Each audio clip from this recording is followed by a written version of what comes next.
إذاعة إرنا تأتيكم برامجنا في أيام الاثنين والأربعاء والجمعة من كل أسبوع على نفس هذا التوقيت على الموجة القصيرة بطول 25 مترا.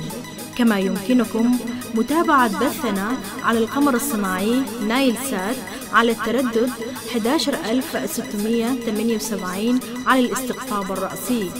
إذاعة إرنا الدولية إذاعة إريترية مستقلة يشرف عليها صحفيون إريتريون مستقلون، ويأتيكم بثها من باريس. مستمعي الكرام، طبتم وطابت أوقاتكم أينما كنتم وحيثما يصلكم بثنا لهذا اليوم الجمعة الموافق 24 من مايو عام 2024، ذكرى استقلال إريتريا المجيد. كل ذكرى استقلال ونحن إلى الانعتاق أقرب وإلى تحقيق النصر أرغب، وحتما سيأتي اليوم الذي نعانق فيه الحرية الحقيقية ونستنشق عبيرها الفواح ونستظل تحت دوحتها الوارفة. كما هي عادتنا دائما وأبدا مستمعي الكرام، نبتدئ البرنامج العربي بنشرة الأخبار، يلي ذلك فاصل غنائي، ثم تتابعون بعد ذلك حلقة جديدة من برنامجكم الأسبوعي تعليق على حدث، والذي يأتيكم اليوم بعنوان استقلال إريتريا بين الآمال والمآل. وقتا طيبا نرجوه لكم مستمعي الكرام مع متابعة فقرات برامجنا لهذا اليوم.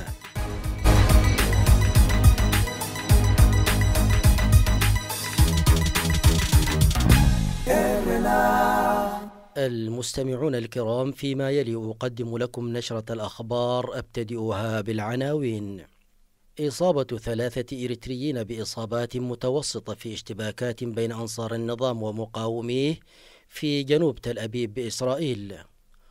قوات الدعم السريع تتهم الجيش بقصف مصفاة الجيل ببراميل متفجرة، والبرهان يتعهد بمواصلة القتال. والنرويج وإيرلندا وإسبانيا تعلن الاعتراف رسميا بالدولة الفلسطينية. كانت تلكم سيداتي سادتي عناوين الأخبار، وإليكم التفاصيل من إذاعة إرنا الدولية في باريس. ذكرت صحيفة إسرائيل تايمز بأن 3 من الإريتريين أصيبوا بإصابات متوسطة نتيجة اشتباك بين أنصار النظام الإريتري ومناوئين له في جنوب تل أبيب مطلع الأسبوع الحالي. وأضافت الصحيفة أن الإصابات كانت نتيجة التصادم بين المجموعتين بالعصي والحجارة. وتمكنت الشرطة التي وصلت للفصل بين المجموعتين من اعتقال شخصين، وأن 2 من أفراد الشرطة أصيبوا بإصابات بالغة.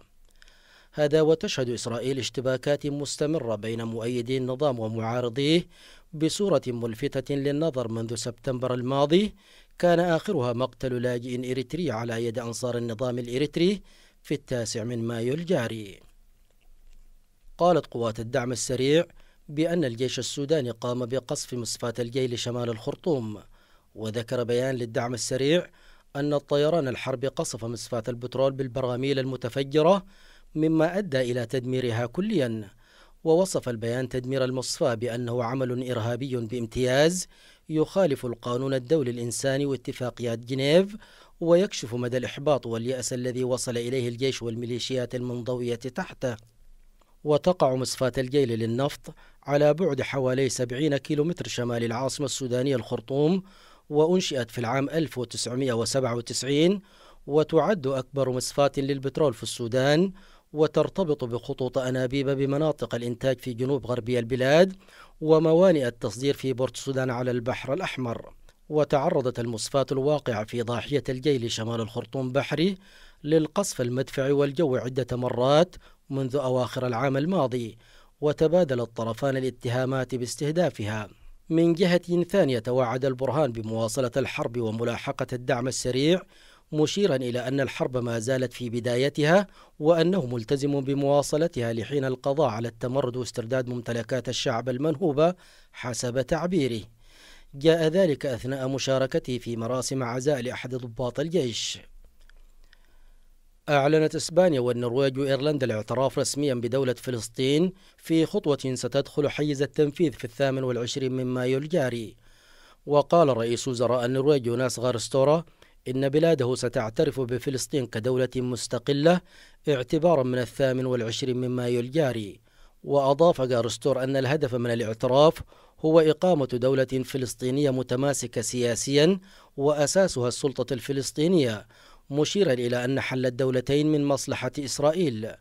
وأكد أنه يتعين الإبقاء على البديل الوحيد الذي يوفر حلا سياسيا للإسرائيليين والفلسطينيين على حد سواء، وهو دولتان تتعايشان جنبا إلى جنب في سلام وأمن.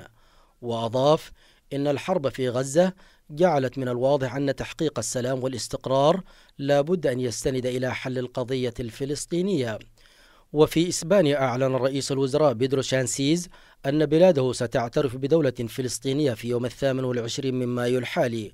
وقال سانشيز إن الشعب الإسباني شعب مسالم، وهذا ما يظهره آلاف المتظاهرين في الاحتجاجات ضد مجازر غزة، متهما رئيس الوزراء الإسرائيلي بنيامين نتنياهو بمواصلة تدمير غزة وبأنه يعرض حل الدولتين للخطر.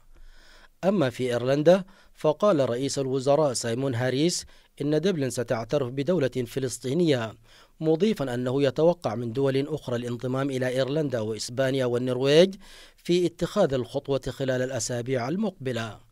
ويمثل اعتراف الدول الثلاثة انتكاسة جديدة لإسرائيل تزيد من عزلتها الدولية وتسهم في تراجع شعبيتها بسبب هجماتها الوحشية ضد المدنيين في غزة. ولقي الاعتراف ترحيبا فلسطينيا وعربيا واسعا وسط غضب إسرائيلي كبير جعل إسرائيل تقوم باستدعاء سفرائها في النرويج وإسبانيا وإيرلندا للتشاور.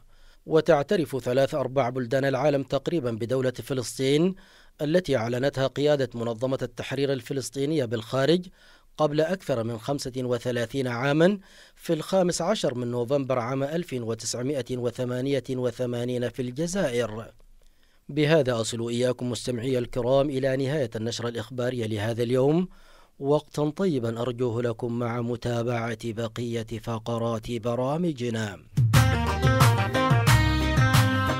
راديو إيرنا.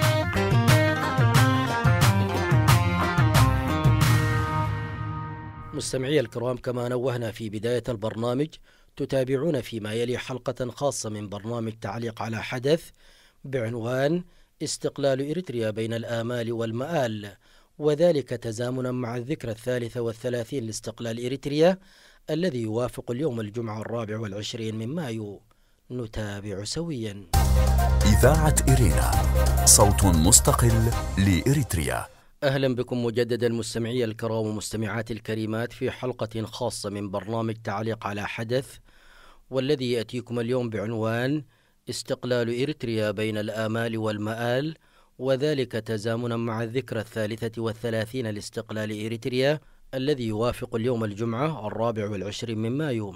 فحينما تهب نسمات مايو الأغر من كل عام تشرئب أعناق الإريتريين لمعانقة أمجاد الاستقلال والتدثر بالأفراح بالرغم من الآلام والجراحات النازفة، وهم يغالبون وجع الأحزان ودموع الألم ومرارة الحرمان، تفاؤلا بغد مشرق تتلاشى مع شعاع ضوءه عذابات ومرارات السنين.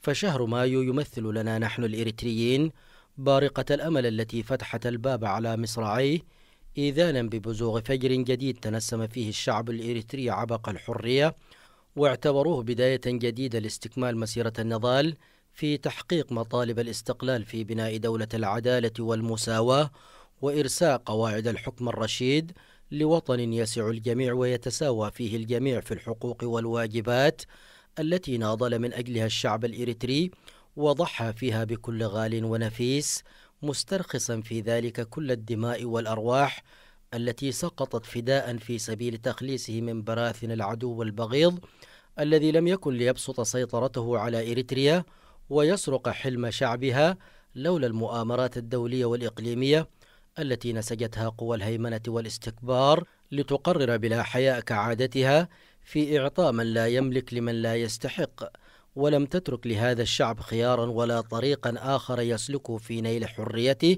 واسترداد حقوقه المسلوبة إلا خيار البندقية، إيمانا منه بأن الحقوق تؤخذ ولا تعطى.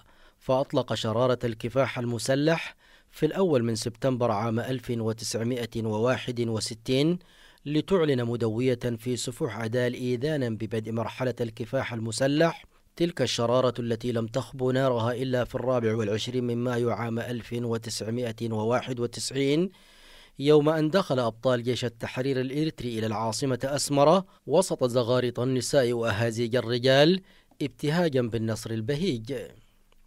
وبين العام 1961 والعام 1991 مضت 30 عاما من الظلم والجور والقهر والتشرد واللجوء. ما زال شعبنا يتذكر آلامها وأحزانها التي حفرت في الذاكرة بالرغم من تقادم السنين. إن الفظائع التي ارتكبها المستعمر وسياسة الأرض المحروقة التي اتبعها لإضعاف عزيمة الشعب الإريتري وكسر شوكته وإضعاف ثورته وثنيه عن مواصلة السير في الخط الذي رسمه لنيل حقوقه، كلها تحطمت في صخرة الصمود والإرادة الفولاذية لشعبنا الباسل. وصدق أبو القاسم الشاب إذ يقول: إذا الشعب يوما أراد الحياة فلا بد أن يستجيب القدر، ولا بد لليل أن ينجلي، ولا بد للقيد أن ينكسر. ومن لم يعانقه شوق الحياة تبخر في جوها واندثر، فويل لمن لم تشقه الحياة من صفعة العدم المنتصر. كذلك قالت للكائنات وحدثني روحها المستتر، ودمدمت الريح بين الفجاج وفوق الجبال وتحت الشجر. فمجاز رعونة وحرقيقة وعد إبراهيم وبسقديرة وحلحل وإمبيرمي وإمحجر وشعب والأحد الأسود وغيرها لم تزد شعبنا إلا إصرارا وصمودا في مواجهة الحملات الأثيوبية المتعاقبة التي حشدت لها الأرتال العسكرية المجهزة بالعدة والعتاد، مسطرا ملاحم بطولية منقطعة النظير تشهد عليها جبهة نادو إد في أفعبة العام 1988، وعملية فنقل البطولية لتحرير مصوع في فبراير 1990. وهذه العملية كانت القشة التي قسمت كما يقال ظهر البعير في كسر شوكة العدو الأثيوبي، وكانت بواكير النصر المؤزر والطريق المعبد لتحرير كامل التراب الإريتري في 24 من مايو عام 1991. ما زلتم مستمعي الكرام ومستمعات الكريمات تتابعون حلقة جديدة من برنامجكم الأسبوعي تعليق على حدث، والذي يأتيكم اليوم بعنوان استقلال إريتريا بين الآمال والمآل. فاصل قصير ونعود إليكم، فابقوا معنا. راديو إرنا راديو إرنا كاب كتما باريس محلالف بإرتوران غازت إنياتا زدالو نتسا راديو.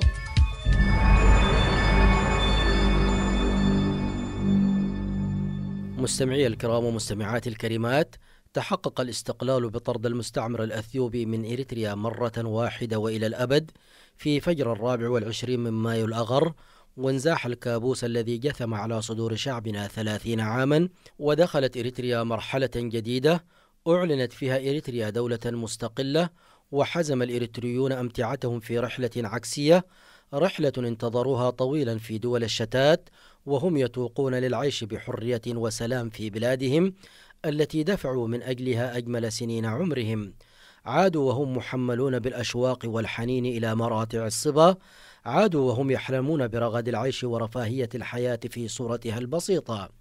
عاد المزارع وهو يحلم بفلاحة أرضه وتحويل مساحاتها التي ظلت عشرات السنين أرضا جرداء إلى بساتين غناء وحدائق خضراء تعج بمختلف المحاصيل الزراعية، ومثله الراعي والبناء والنجار وكل الحرفيين والتجار. عادوا وهم يمنون النفس بالاستقرار وحط عصا الترحال للأبد والمساهمة في نهضة وطنهم واستخراج خيراتها ومعادنها الوفيرة. ما زلتم مستمعي الكرام ومستمعات الكريمات تتابعون حلقة جديدة من برنامجكم الأسبوعي تعليق على حدث، والذي يأتيكم اليوم بعنوان استقلال إريتريا بين الآمال والمآل. فاصل قصير ونعود إليكم، فابقوا معنا. إذاعة إرينا، صوت مستقل لإريتريا. جاء الاستقلال في هذه الأجواء المفعمة بالآمال والحيوية والنشاط للمشاركة في مرحلة البناء والتعمير بعد أن انتهت مرحلة الكفاح المسلح، وبدأت الهجرة العكسية في اضطراد مستمر، وعجت الحواضر والقرى بآلاف العائدين، عودة انتعشت معها الحركة التجارية والاقتصادية، ولكنها ما هي إلا فترة زمنية، وبدأت تتكشف خيوط مؤامرة ومخططات النظام الإريتري ضد هذا الشعب رويدا. بدأها بالاعتقالات الأولية أو لنقل النوعية لأعيان المجتمع ورجال الدين والمصلحين وأئمة المساجد وكذلك السياسيين. تزامن ذلك مع سن قوانين الخدمة الوطنية ومضايقة المواطنين وتعطيل مصالحهم بسبب هذه الخدمة الوطنية، فأغلقت المحال التجارية وخسر الكثيرون لأعمالهم. لتتتابع بعد ذلك المعوقات متمثلة في توسيع دائرة حملة الاعتقالات والتغييب القسري للمعتقلين دون التقديم للمحاكمات، وافتعال الحروب العبثية مع دول الجوار، وتعطيل الدستور، واستعباد الشباب في أعمال السخرة الأبدية بحجة الخدمة الوطنية، ومحاربة التجار ورجال الأعمال، وكبت الحريات وتكميم الأفواه. فتحول الاستقلال إلى استغلال في غضون أقل من 10 أعوام، وفر عشرات الآلاف بأرواحهم إلى خارج الحدود مفضلين المخاطرة بأرواحهم بدلا من البقاء في إريتريا. فأي وضع هذا الذي يجعل الإنسان يخاطر بحياته في الخروج من بلاده ويموت عطشا أو جوعا في الصحاري والقفار، ويجعله لقمة سائغة لتجار البشر وحيتان البحر؟ حقا إنه بلد الجحيم. ما زلتم مستمعي الكرام ومستمعات الكريمات تتابعون حلقة جديدة من برنامجكم الأسبوعي تعليق على حدث، والذي يأتيكم اليوم بعنوان استقلال إريتريا بين الآمال والمآل. فاصل قصير ونعود إليكم، فابقوا معنا. هذه إذاعة إرنا. وهكذا مستمعي الكرام ومستمعات الكريمات تحول الحلم إلى سراب نطارده باستمرار لنروي عطش الحرية المفقودة في رحلة المتاهة إلى المجهول عبر الصحاري والبحار للنجاة من جحيم الاستعباد وتكميم الأفواه وكتم الأنفاس. إننا اليوم إذ نتذكر هذه المناسبة تضطرب في دواخلنا المشاعر بين الآمال والتطلعات التي كنا نحلم بها، وبين المآل المزري والمخزي الذي وصلنا إليه بفعل النظام الجائر. ولكننا ندرك يقينا أن ليل الظالمين لن يطول، وأن فجر الحرية سيشرق من جديد لا محالة. وهنا يجب أن نشير مستمعي الكرام ومستمعات الكريمات إلى أن التحديات التي واجهت الشعب الإريتري والثورة الإريترية في فترة الكفاح المسلح أكبر بكثير من تحديات اليوم. فاليوم التحدي الماثل أمامنا كإريتريين يكمن في كيفية إزالة النظام الدكتاتوري الجاثم على صدور الشعب الإريتري لأكثر من 30 سنة بمسمى الحكومة المؤقتة، لننعم بوطن يلبي الطموحات. بينما التحديات في فترة النضال كانت أقوى بكثير بالنظر إلى حجم المؤامرات الخارجية التي كانت تسند المستعمر الأثيوبي حينها، ومع ذلك استطاع الشعب الإريتري التغلب عليها ونال الاستقلال بفضل تماسكه ووحدته. ونحن اليوم أيضا مستمعي الكرام ومستمعات الكريمات قادرون على تجاوز هذه الصعاب والتحديات التي نمر بها إذا ما تخلينا عن حالة الإحباط التي أصبنا بها لأسباب مختلفة، سواء كان ذلك فقدان الثقة في المعارضة الإريترية التي انقسمت حول نفسها وأصبحت تراوح مكانها لعقود من الزمن دون إحراز أي تقدم، أو كان ذلك بسبب حالة التشظي الجمعي الإريتري والتخندق في حضن القبلية أو الجهوية أو الطائفية التي لا تؤدي إلا إلى مزيد من التشرذم والتفرق والإضعاف، وفي المقابل تقوي من قبض سلطة الدكتاتور الذي يحسن اللعب على تناقضات المجتمع الإريتري وطعنه في خاصرته الرخوة. لذا علينا أن نكون يدا واحدة وننبذ العصبية وكل أشكال التفرقة العنصرية والطائفية والمصالح الضيقة للأفراد والجماعات، ونعمل من أجل مصلحة وطن واحد يسع الجميع وبمشاركة الجميع. إذاعة إرينا، صوت مستقل لإريتريا. استمعتم فيما مضى سيداتي سادتي إلى حلقة اليوم من برنامج تعليق على حدث. في ختام البرنامج العربي لهذا اليوم أعود وأذكر بعناوين الأخبار. إصابة 3 إريتريين بإصابات متوسطة في اشتباكات بين أنصار النظام ومقاوميه في جنوب تل أبيب بإسرائيل. قوات الدعم السريع تتهم الجيش بقصف مصفاة الجيل ببراميل متفجرة، والبرهان يتعهد بمواصلة القتال ضدها. والنرويج وإيرلندا وإسبانيا تعلن الاعتراف رسميا بالدولة الفلسطينية. بهذا نصل إياكم مستمعي الكرام إلى ختام البرنامج العربي لهذا اليوم. تقبلوا تحياتي وتحيات الفريق العامل في إذاعة إرنا الدولية بباريس، وحتى نلتقيكم في البرنامج القادم في أمان الله. هذه إذاعة إرنا.